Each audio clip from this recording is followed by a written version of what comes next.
just going to hit record off the bat because it looks like we're just diving straight into the good conversational points there. And yeah, Jim, I don't know if you know, my name is Marcel. Um, and yeah, part of a podcast called Sludge Underground. We just talk music, and we generally deal with South African artists. But you guys are coming to SA for the first time ever as part of, if I'm not mistaken, part of a world tour that you guys are doing. Yeah, we can be like honorary South African artists for a couple of days. You can teach me the accent, and then I'll do it very badly, and then I'll get kicked out of the country, and then we won't speak of it again. That's generally how it's going to go. But no, we're a couple of weeks away now, and it's not somewhere that we'd ever really expected to tour. Like it's it's one of those ones where it's like it's a little bit out of the way. It's a little bit obviously our sights as musos, America's so kind of, we're all suffering from America's cultural hegemony. Like it's always it's always telling you that you should be very interested in it. And so like you grow up with these ideas, but it never even occurred to me that like at some point we'd be able to tour South Africa. So when the opportunity came up, it absolutely knocked me for six. I'm like, hell yeah, dude. Like, let's fucking, of course, let's go. It's going to be amazing. So yeah, the 2 shows, freaking Cape Town and Johannesburg, it's going to be sick. How did that even come about? How did the prospect of playing South Africa even like materialize? I want you to know how far removed I am from the management process of this band. And I think that it's on purpose. Because they're afraid of what might happen if my hand gets too close to the steering wheel. So yeah, essentially I get sent things that people who are amazing at their jobs send to me, and I go like, that just sounds terrific, guys. 100%. So that's my role in this. They point me towards a stage and I say, yes sir, thank you, can I have another? It's like, I don't know, man. I just write songs and I make music. Like, I don't, yeah. I just work here, man. Like, I don't know what you expect of me. But yeah, that's my thing, man. I'm like, I'm really just sort of thrilled post the pandemic stuff where like, everything sort of fell apart, and, the prospect of even touring at all or being a band or whatever almost sort of like fell out from underneath us entirely.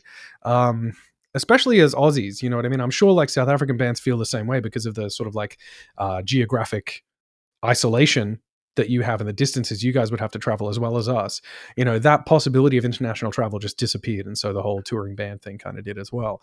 So like post that, I'm just sitting here in this well of gratitude. I'm like, I am like, every time, we get the opportunity to tour and do something, I'm like, let's approach this in a peaceful manner and just go and do it and do our thing. And we've ended up touring a hell of a lot this last year.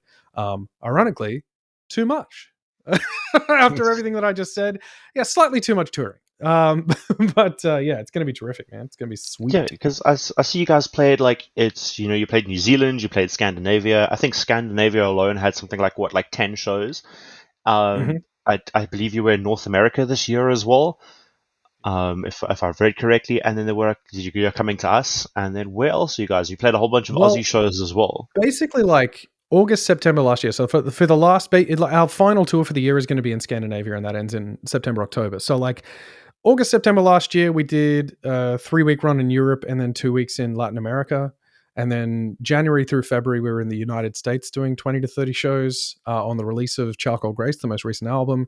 We did some Australian dates. We did some New Zealand dates. We went back to Europe for 3.5 weeks. We came for another 20-something shows.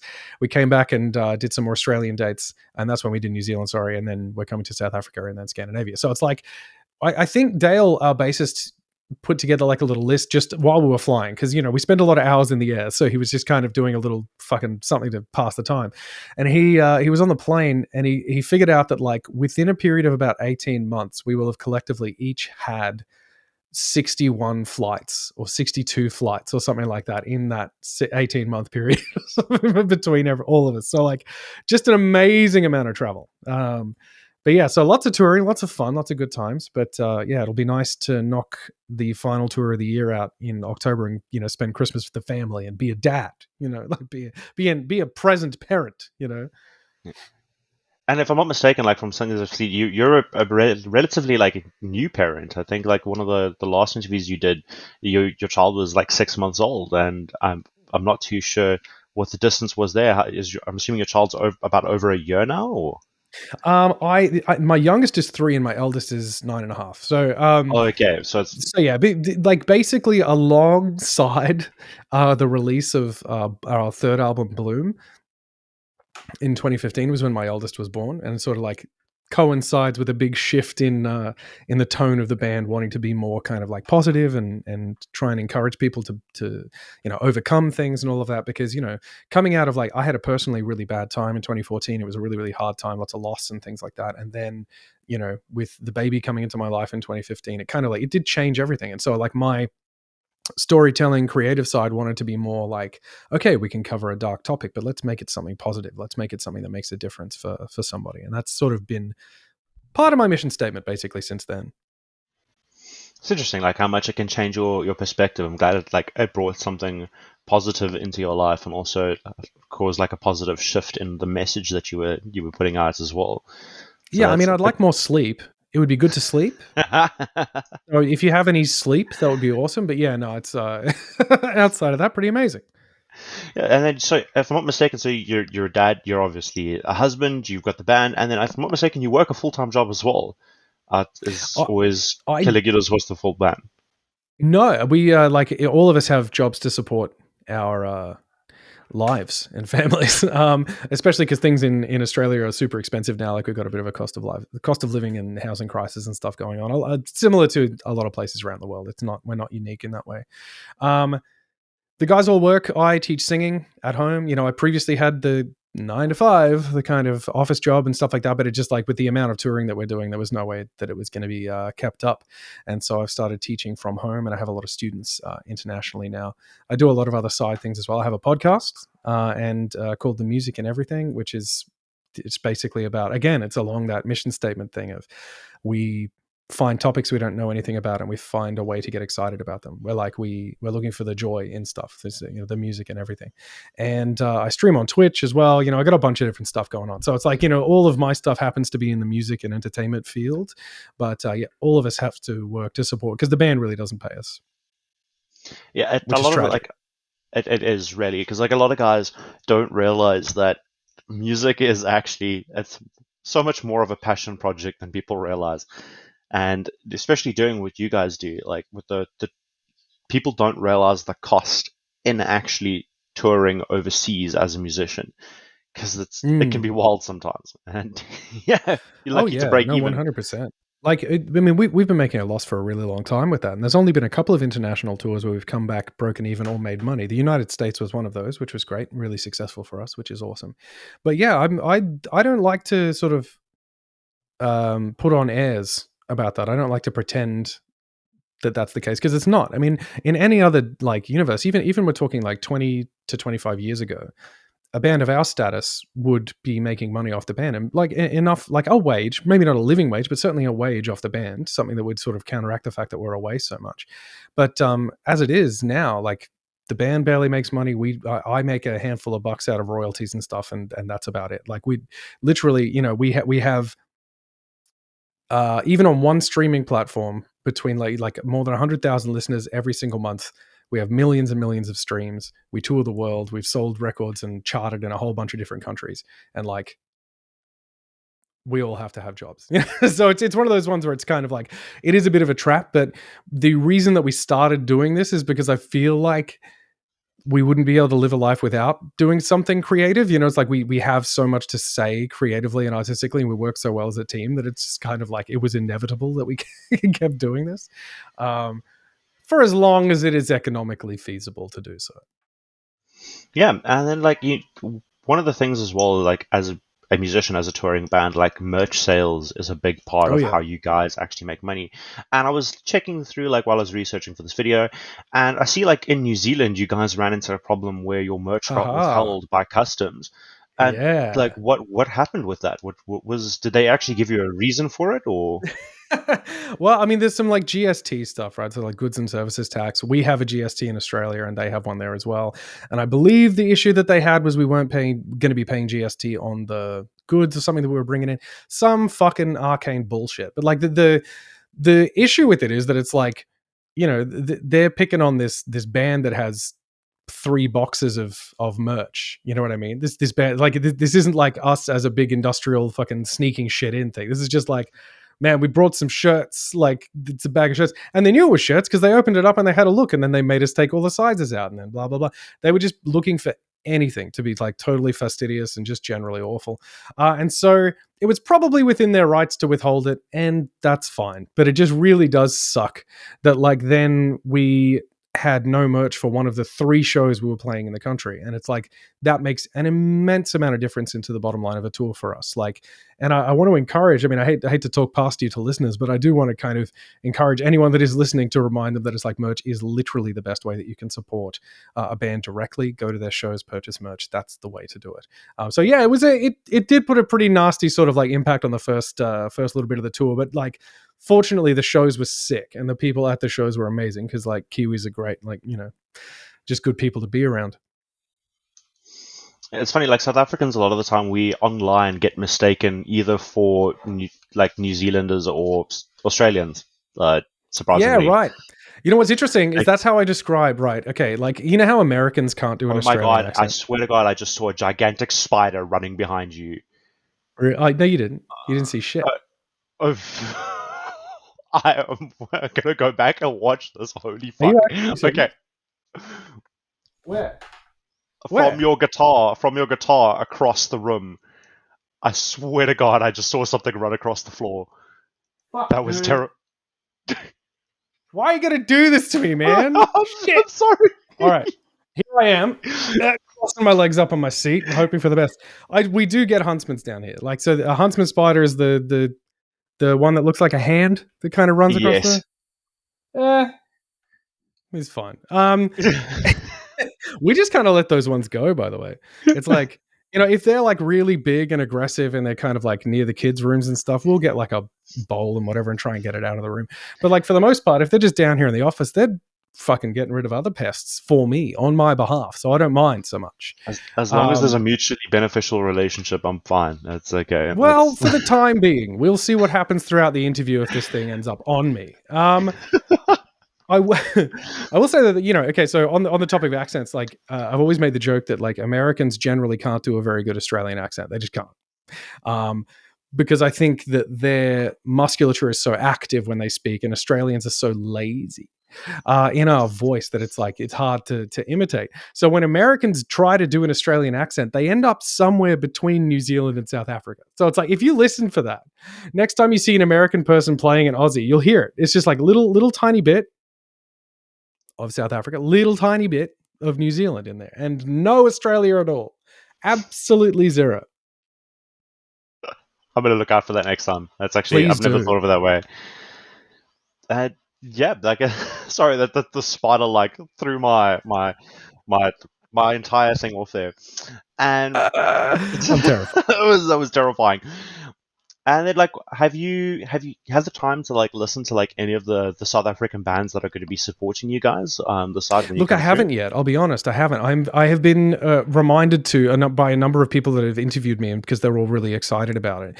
And one of the people that I was talking to, unfortunately, I can't remember their name, which is rude of me, but they were saying that you know, on the hierarchy of things that South African people are into, like music is right up there. So like they're really passionate about this. They're really excited for us to be playing with some South African bands, which I think is fucking sick because there's a lot that we share. Like I said, there's a lot that we share about kind of like the isolation of our countries and the fact that it's really hard for us to kind of get anywhere and reach anyone. So I'm genuinely excited to check them out. I just haven't had the opportunity to just yet. In fact, you know what I might do?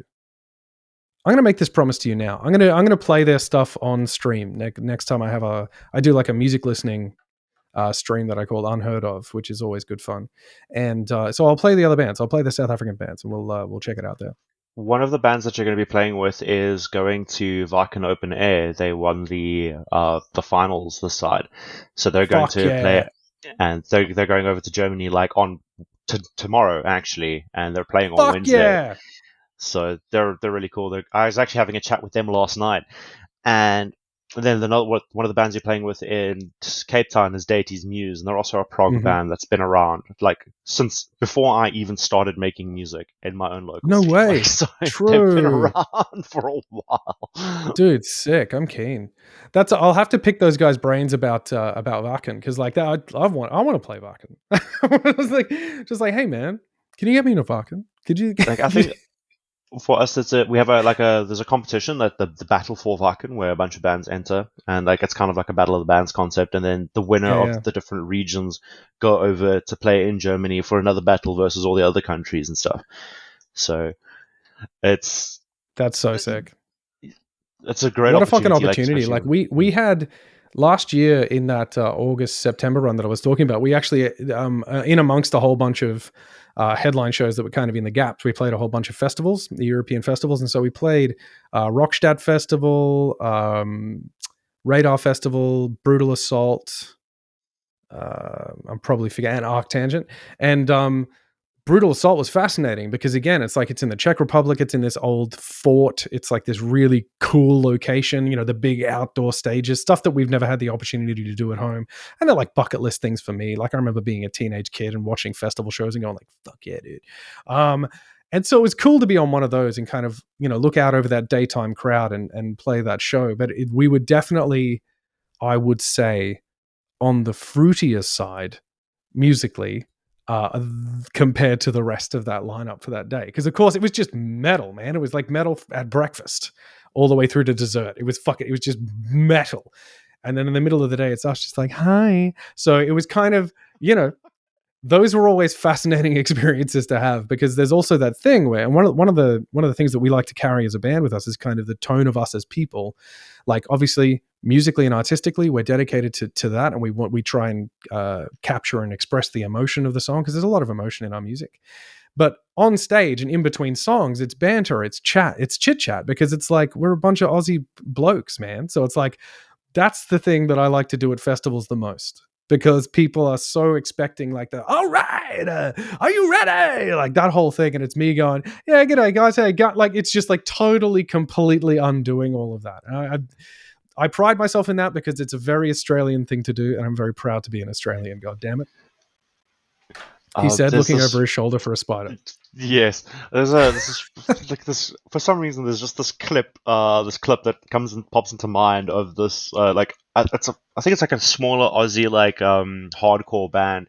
I don't know the name of the band, and it's just this clip of the dude doing a pre like breakdown call out, and it's like, oi, listen up, guys, two step, and something like, I'll find the clip and put it in there. That's so But good, dude. it's just so funny, like it's such a like a comedic break in like the music as well. It is the most Aussie thing in the world. But that's the thing. If you can't like, you know, if you can't sort of put your ego aside to, you know, be, you know, that's the whole thing. It's like it's egotistical to take everything that you do seriously all of the time. Like if you can't be lighthearted or jovial about something, it's just like there is so much whimsy in what we do. We're entertainers. Like, you know, yeah, we're artists, and yes, the art matters, and that's like the core of everything. The art has to have meaning, and the expression has to be honest, and that's really fucking important. But at the same time, you're coming to a live show because everyone wants to have a wonderful time. So let's have a wonderful time, dude. Like fuck. Like, I think with South African bands, they either don't take themselves seriously at all, or take At themselves all. too Right. seriously. Like There's no middle ground. Okay. there's no middle ground whatsoever. Well, there's a band called Middle Grounds, but All right, and they are fucking terrific. Take themselves very seriously. um, no, they don't. They're actually wonderful lads. That's great. uh, but also, like, with that whole thing where it's like it's a super heavy band, and it's like, yo, how's it? How's everyone? How's your week? Like, how's your weekend going? All right, how's the So anyway, how's things with you? Like, There was a band in Brisbane called way back in the day called Dead Letter Opener, and Mick, who is their bass player and chief songwriter and vocalist, he was in a band of mine called Arcane for a little while there. But I saw a review of when they stepped onto stage. I think they were supporting Cradle of Filth or something, which is like a really weird mix. Anyway, um, and the review made me laugh out loud because I knew Mick so well, and it basically said Dead Letter Opener take to the stage with all the pomp and circumstance of a mate coming over for a barbecue. And I thought that was like The best description of this band and how they're heavy as fuck and super like really creative. In fact, they have an album from like 2009 maybe called Lumen, Lumen. If you want to check that out, Dead Letter Opener Lumen. It's on Bandcamp and it's like I went I'm gonna back and make a listened note to of it, it. and it holds up. It's like it's not just a memory from when Jim was young and the scene was like this. It was like it fucks. That album is so good. You said it was called Lumen. Lumen, Lumen. Sweet. I've made a little note of that. I'll definitely go check it out. Hell yeah, dude. And Yeah, you guys 2009 started nailed it. Caligula's Horse in 2011, right? Yeah, we did. Yeah, yeah. That was the release of Moments from Ephemeral City, which is the first album. Yeah. And from what I gather, you started like writing music in your late teens was something that you had said in a previous like interview as well. And how much time between you starting to write music and the formation of Caligula's Horse, like how much time was there between that? You know what's funny is I was getting nostalgic about stuff the other day, and looking back at this kind of time. And there's this whole thing where time feels different now. Like obviously time is much faster now. Like I'm in my late 30s now and it's just like the years are just flying by and I'm terrified. But like I remember being, things felt like forever when you're in your late teens, early 20s. But really it was probably just like a like really quick lightning few years and a lot of change in a short period of time. I started writing original music properly at the age of probably 17 when I was in the band Arcane, which was my first band. And it was like, that was my first introduction to progressive metal. And I was just like, I love this. I want to tell musical stories. Let's go. And so we had this kind of fledgling project. We took a long while to find our feet musically and, really just kind of experimented with stuff because, also like I'm writing stories and I don't have any life experience. Like, what the fuck are you talking about, dude? Like, wait, anyway, leaning into the dark. So I met Sam because Sam's band Quandary actually rehearsed in the same kind of rehearsal room building. And so we kind of knew each other in passing through the halls. And then he hit me up in late 2010 to go like, hey man, do you want to come and be a guest vocalist on my solo album? Because he was doing something on his own. I'm like, hell yeah, man, I'll jump on a track. And I jumped on. I think the song was equally flawed. I can't remember exactly which one. Might have been Alone in the World. It was one of them because then we kind of went like, hey, this is great. Why don't you just do the rest of the songs? And then we collaborated on a song. And that was the first single, which was The City Has No Empathy. So like that was the point where Sam and I kind of went like, yeah, let's do this, man. Like, we'll form a band out of it. Yeah. Yeah, that's like amazing. It's amazing how like you end up meeting like musicians just by doing other musical things. Like Yeah. that's kind of the only way that you're going to meet other musicians is just kind of like diving headfirst into it. And I'm just pretty sure at the time you didn't think, hey, like over a decade later we'd be touring the world together. Like I don't think at any point in like your mind was that like the reality at that time. You're like, I'm Well, going to dude, see the I've world been with this saying dude. that at all the shows this year. So, like, signing off, saying goodnight, I'm making the point that, like, this thing started in Sam's fucking bedroom.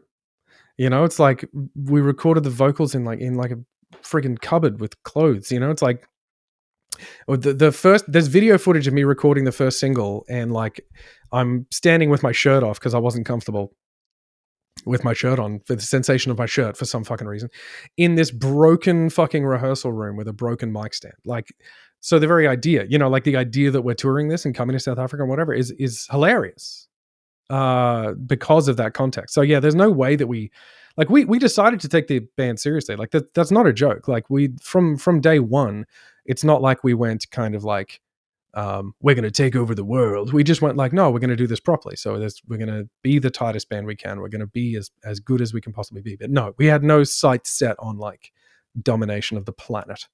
So it's nuts to be touring this much, really. Like lately for me, like obviously I've been listening to a lot of an artist called I Built the Sky, Yeah, who I we know, Ro. think Yeah. is and when I was listening to your guys' music in preparation for this as well, I heard like a lot of things that like I really like because I like that type of music. So as a guitarist Mm-hmm. myself, I was like, oh, that sounds fucking sick. So I'm definitely like just Nice. sitting for the rest of the day and going through your catalog because it's just so good. Yeah, man. Sam is an absolute beast, and he's kind of like the songwriting hub of the band. You know, like he and I have always been kind of the collaborators on in the writing process. More recently, Josh and Dale have been more involved on Charcoal Grace. But yeah, Sam is kind of like where the thing starts and ends. You know, it's like he's kind of the nucleus of this whole fucking thing. And yeah, and he's a ridiculous guitarist.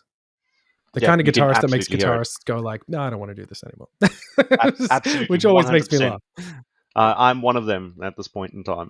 And then one last thing I wanted to touch on. My favorite thing about like preparing for this band, of preparing for this interview when researching it, was when you like Google Caligula's horse. Your Wikipedia page, the very first note is for the actual horse that belonged to Caligula. See, The little disambiguation link. Yeah, yeah, yeah, yeah, yeah, so yeah. it's pretty much like if you're It's looking so for the great. actual horse that belonged to this dude, here's a link to that. So I wonder. That's okay. So my real question is, who is Googled more? Who like is you know if I'm searching on the internet, if I type Caligula's horse into Google, am I searching more often for the band? Or is it more often that people are actually searching for Incitatus, the horse of Caligula? I would love to know you who's more guys come up popular. like pretty easily. Like to be honest, like when you search it, you guys are the first thing that comes up. Well, So that okay, means that more. but Marcel, it's because it's a dumb name. It's because it's a dumb name, dude. Because the thing is, like, you know, you might have. I remember there's a band called from Australia. You must check out if you haven't already. Called Toe Hider, one word, as in one who hides toes on your feet. Toe Hider. Um, and that's Mike Mills, who is an incredible vocalist and just like an incredible artist. And Andrew Saltmarsh does all of the art side of things as well. So like two absolute legends. Mike's previous band, like way back in the day, we're talking about like early to mid 2000s when I was first starting to make music. Mike's previous band was called Template. And you might think that that's like a cool name for a band. But I want you to try Googling Template and see what comes up. You know what I mean? It's like the reason that Caligula's horse is the first thing that pops up when you search Caligula's horse is because it's a dumb name. It's like it's kind of like you look at Porcupine Tree or something like that. You know, that's meaningless. It doesn't mean anything, but it's an iconic kind of stupid name that is easily found everywhere. Yeah. That was not why we did it, by the way. That's because we're idiots. Is why we did it. Man, thank you so much for taking the time to have a chat with me. It's been an absolute blast. I'm so stoked for you guys to be coming through. There's a good chance that I'm in a different province to the ones that you're going to be playing in, but there's a good chance that by the time you guys are here, I'm going to be in Johannesburg, so I'll definitely Oh, pull dude. through and come watch. Yeah, oh And yeah. I yeah, mean, if you're around, like, hit me up on social media because you know, if you're around, I'd love to say hi. absolutely, absolutely. We could do like a little in-person little video as well. Yeah, Should be rad. content, baby, content. It's Yeah, all all the content. way, all the way, all the way. You know how it goes. And yeah, man, thank you so much. It's been an absolute blast having a chat with you. I don't know if you want to do like a little shout out to the South Africans that are coming forward. I can put that as a clip up. And yeah, Dude. Yeah, South African friends. How are you? Cape Town, Johannesburg. Jim from Caligula's Horse here. Can't wait to see you. I'm going to give you all hugs individually at every single show. I will take the time. I will make the time. I will see you there. South Africans take those kind of promises very seriously. Just letting you know in Oh, advance. fuck. Oh, God. Oh, what did I do? I will not be hugging anyone. I'm sorry. It's fine.